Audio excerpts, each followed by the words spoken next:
olunaku lwa leero.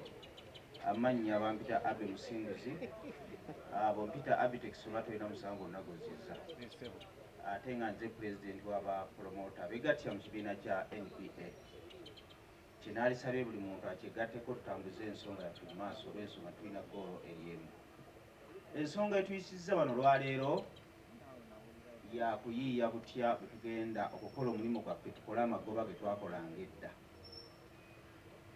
Edda wakwatanga Kafeero ne Ssebata n'ogenda e Nakivuuma, bino abijjukira, n'oyita abantu ne bava e Nakaseke ne bava e Luweero ne bajjira mu bbaasi ne bajjula ekisaawe, ng'otadde millions 2 n'ofuna omutwalo gumu ku 5000, n'ofuna millions 5 ze millions 25 amagoba n'odda waka nga osanyuse. Kati essaawa zino tekikyasoboka. Ogenda okulanga Kamiliyoni e Nakivubo nga yabaddeyo Nakaseke wiiki ewedde. Ogenda okulanga nga Spice yabaddeyo e Luweero, kitegeeza nti Luweero tagenda kukola ki? Kaakati olugendo lw'okuteekateeka ebivulu kkiriza obagaana lwakyuse. Ebiseera ebyo bwe twateekerateekera nga tulina leediyo 2 ne TV emu, naye kaakati tulina TV 2, tulina leediyo 7, tulina social media. Oba otambula ng'otadde ku TV emu ogenda okulaba wali ng'ate waliwo TV ndala, nga kitegeeza nti olina okulanga kuba tetumanyi kireeta bantu. Ensonga lwaki tukuba posita n'olanga leediyo n'olanga TV n'okola drive n'okubira sendi n'omugamba njogereraako awo, olw'okuba tetumanyi kireeta bantu. Yensonga lwaki tuteekamu nnyo okulaba nti abantu bategeera, kuba kati gwe mulembe oguliko. Twabadde tukyali ku lutalo lw'abayimbi abakusaba millions 2, nga ffe tulowooza nti akusaba millions 2 ye baafuna ekibiina kye ne yeekolera afuna 3. Kati gwe bw'ogendayo okumupangisa akugamba nzire neekolera mufuna 3, kati ate gwe bw'omupangisa lwaki onsaba 2? Naye twagenze okukiraba nga abayimbi abasinga obungi si gwe mulamu no kusigwa abayimbi ninja bajjabuliramu ebituleetera loosi. Twagenze okukyetegereza nga abayimbi abasinga akusaba millions 3 naye baabeera mu kibiina kye ab'omutafissa wadde emitwalo 10. Nitugamba nti kino tetukola tekituufu. Bw'oba nga bw'obeera mu kibiina kyo, tugeze yiga ne Kaweremidde Gita Singers, bw'otambula e Masaka Ntinda weeyogerere tosobola kufissa mitwalo 10 n'ogiteeka mu nsawo. Naye ate benzijja okukupangisa lwaki oŋŋamba akakadde ggwe kootafissa? Kyekiri Bajjo kye yayogerako nti waliwo abayimbi abamu nga yalina okukuwa ssente omuteeke ku siteegi ayimbe, abantu ne bakifunanga ekyokugirega. Si kyali kyakugereka. Abayimbi temubamanyi abalina ebibiina byabwe nga tebikyaliwo. Mwe mulowooza amagoba bagatya nti amagoba gaabasukkako bungi ne babisitookinga? Kitegeeza ki? Nti baali tebakyayingiza magoba.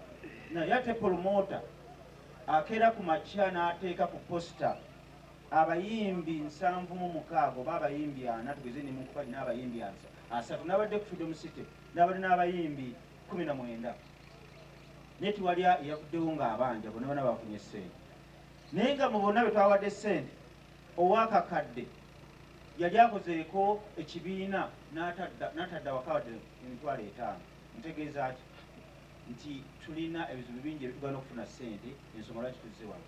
Tulina media nyingi zitujjako ssente nyingi, tulina abayimbi, tulina poliisi, twabadde tukyali awo ate revenue nejja. Bwe tuba nga tubadde tufuna loosi nga revenue tennajja, ekugamba nti eyagala 18%. Jacob omutuuze baagenda ne yeewola millions 60, oba Mike Mukaaya yapangisa Spice Diana ali mu maziga kati. Kitegeeza nti interest eyo olina okuzzaamu interest. Naye revenue ekugamba nti ezo ssente njagalako 18%, tombuulira birala. Tugamba tutya? Fenno tubadde tulowooza nti Revenue Authority nga tonnaba kujja kusolooza ssente mu music industry n'abapromota, sooka obasomese nga tonnaba kukola ki? Nga tonnaba kubajjako 18%. Saagala kulimba nange VAT ebbanga lyetegekedde ebivulu nange sigitegeera. Kati bwe mba sigitegeera ate promota oli omuntu agenda kwitegeera ati. Omwami Balamu Balugahale ali ludda wa?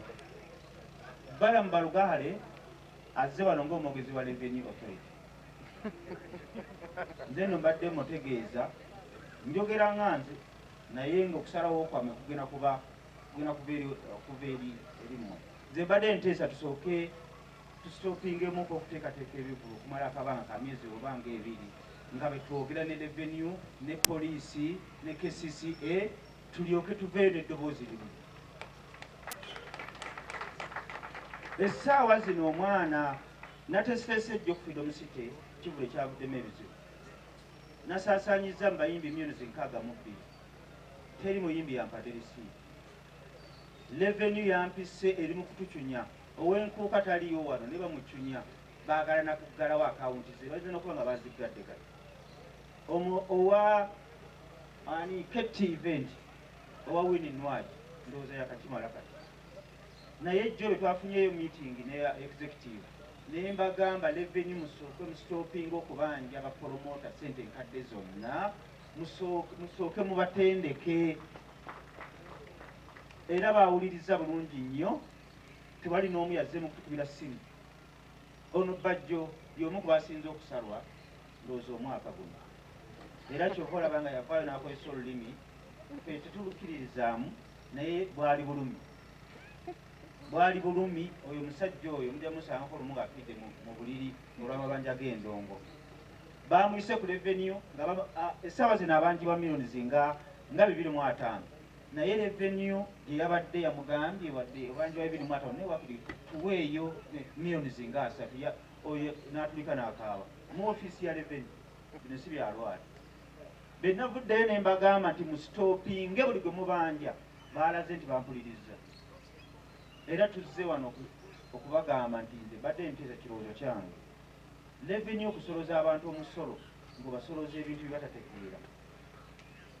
Sooka ositoopinge osooke bayitemu basooke bategere kiki bagenda okusasula. Nabadde ne millions nasudde abayimbi millions 62 nga siyina lisiiti n'emu. Nabadde nyina lisiiti ebivulu 2 nakoze millions 10 nateekamu millions 108 naye nga nyina lisiiti 3. Nabadde nyina lisiiti y'ekifo Freedom City, nyina lisiiti ya Ilo Beach, lisiiti endala ey'okubasasulira fireworks waabwe ze lisiiti 3 naye nga bo bali bagamba twagala sport. Sirabanga ku lisiiti ya sport wa baana sigirabangako. Elephant sirabanga nateekayo baana sirabanga ku lisiiti.